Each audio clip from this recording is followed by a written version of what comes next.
that the result, the tabulation of the election results from the 53 constituencies was done correctly. Furthermore, regional election results were also tabulated correctly from Banjul to Basse administrative areas. However, when the total votes per region were being tallied, certain figures were inadvertently transposed. Instead of adding the total number of votes polled by Mr. Adama Barrow in the Basse administrative area, the IEC added the total number of ballots cast for Basse administrative area to Adama Barrow's total number of votes, thus swelling the number of votes Mr. Barrow polled nationally. This is very clear language. It is not from me. And they said this error was repeated across for other contesting candidates. I think this was an afterthought, but this is what they added. Having noticed this, the error is now corrected, and this is the actual result. You will realize that, one, they didn't say the number that was involved. How they rectified it was not mentioned. Now, so we realize that this is unacceptable. And the opposition themselves, if this was said about me, they will not accept the result. The West would not have accepted the result. But because they have an agenda, their problem in Africa is Yahya Jammeh and other heads of state. And I stand to die for what I believe in, on the number on your card that you have. And on the basis of that, they were told that they cannot vote. In previous elections, if you have a valid voter's card and you go to a polling station, you are allowed to vote, because that is, they will always say that there is an error in the computation of the number on the master register. So you are allowed to vote. This time around, they kick people out. Also, we realized that at certain polling stations where we were not represented, they were telling the people that the opposition has already won, so there is no point in you voting, or you either go and add to the votes of the opposition. So some people, being angry with that, decided to go home. But also, there's one very big town, which is almost the size of Serekunda, Mr. Achieve may know, which has always voted massively for us. And every election, because the town is so big, when in fact people were voting from 8 a.m. to 6 o'clock, it has, for the past 4 elections, had 6 polling stations. The town is called Garawal. This time around, they decided to put only 1 polling station. The chief contacted the IEC and said, made it very clear, look, we always have 6 polling stations. Why is it that this time we are having only 1 polling station? They said this is the way it is. And we are not adding any polling station. So imagine from 8 a.m. to 5 o'clock, only 1 polling station for a town that is as big as Serekunda. And the IEC refused the request of the administrative officer, that is the chief, the district chief, who the villagers were appealing to make sure that they give them back the 6 polling stations. They said no, they are not going to do it.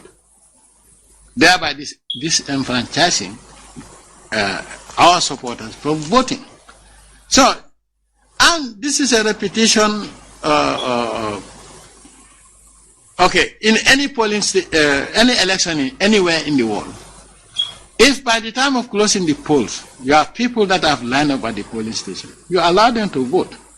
This time around, people were coming in to vote, also considering distances in the provinces where some people have to go maybe 2 kilometers. They came, they lined up, and they were told that their time is up, and they kicked them out, which is also unacceptable. So this is the situation that we are challenging. We want to make sure that everybody votes in the elections. Everybody is given the right to vote freely.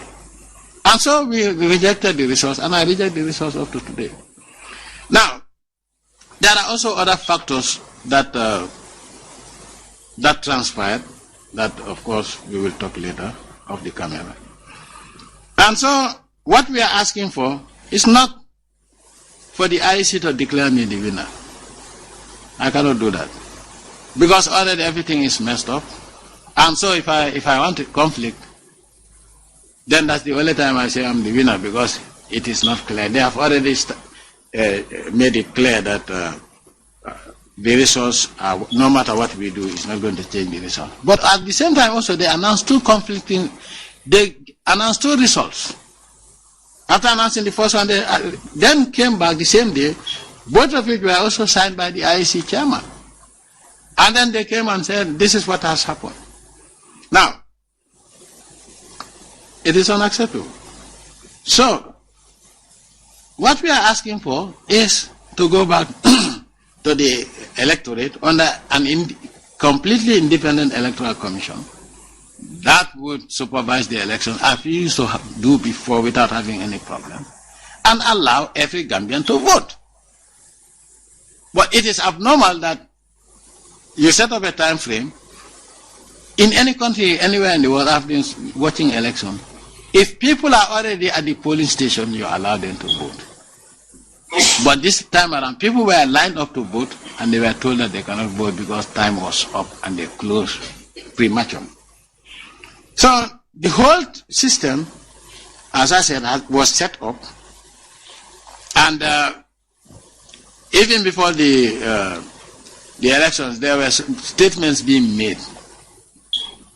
Oh, this time around, I must go. I will only go when the Gambian people say so.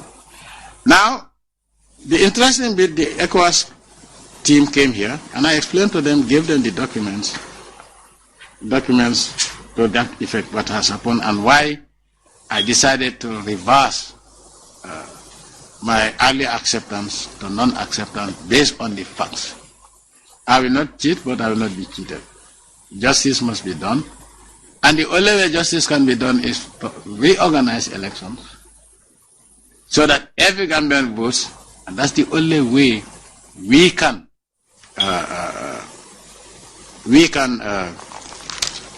resolve the matter peacefully and fairly. All the previous elections, including the 2011 elections, I have defeated all the political parties combined by almost, most of the time, 200,000 votes. And it kept increasing every year. Before the election, even hostile foreign press were saying that there's going to be an election that the incumbent is expected to win easily. Now, when I accepted, they made praises about me. But when I now realized that I've been cheated, and I said, no, I'm not going to accept this result, they called me all sorts of names. I don't care. ECOWAS came here, and in fact, there's one also sacrosanct principle of the ECOWAS Charter. That is the non-interference in the internal affairs of member states, which in this case has been violated. They came and I explained to them, they said they were going to have a meeting in Abuja. But before they came also, we have documents from a foreign government saying that they are going to send those people. A government that is not even an African country. They are going to send those people to talk to me, not to change my mind, otherwise there's going to be bloodshed. So in order to avoid bloodshed, I must accept what I earlier said, and also leave the country. That I should leave the country and take a break. Who are they to tell me to leave my country?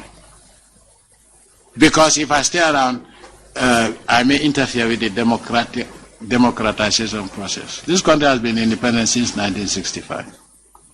And they want me to leave my country. Who are they to tell me to leave my country? So this is the situation.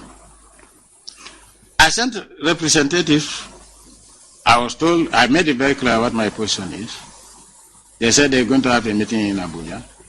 But apparently, the document we got from a foreign government asking me to leave or there will be bloodshed. And that they are sending those people. They didn't say ECOWAS. They said they are sending those people. The names, the countries were listed that they are coming. Even before we got official notification that they are coming. So they came and I explained to them. They met with me first and then went to meet the other side. They came back and said, well, yes, despite all what you said, the results they announced are the will of the Gambian people. I say, how the hell do you know that this is the will of the Gambian people? When 360,000 have not voted, 40% of the registered voters didn't vote for the first time. You tell me this is the will of the Gambian people. And they made it very clear that they made a mistake by transposing all votes cast in an administrative area to Adama Barrow, thereby swelling his votes nationally. They didn't say regionally, they said nationally. They said, well, you know, we spoke to the IEC, we spoke to the other side, and this is the will of the government. I made it very clear I will not accept it, and that's where I stand up to today. They said they were going to have a meeting in Abuja Saturday, and they asked me whether I would attend. I made it very clear I'm not attending, but I'm sending a representative. Now, already the meeting was a formality. In fact, before those people came, the ECOWAS group, you see headlines saying, UN said Jammeh must step down immediately. The so-called president-elect also was emboldened and saying, no, Jammeh must step down immediately. I will not step down.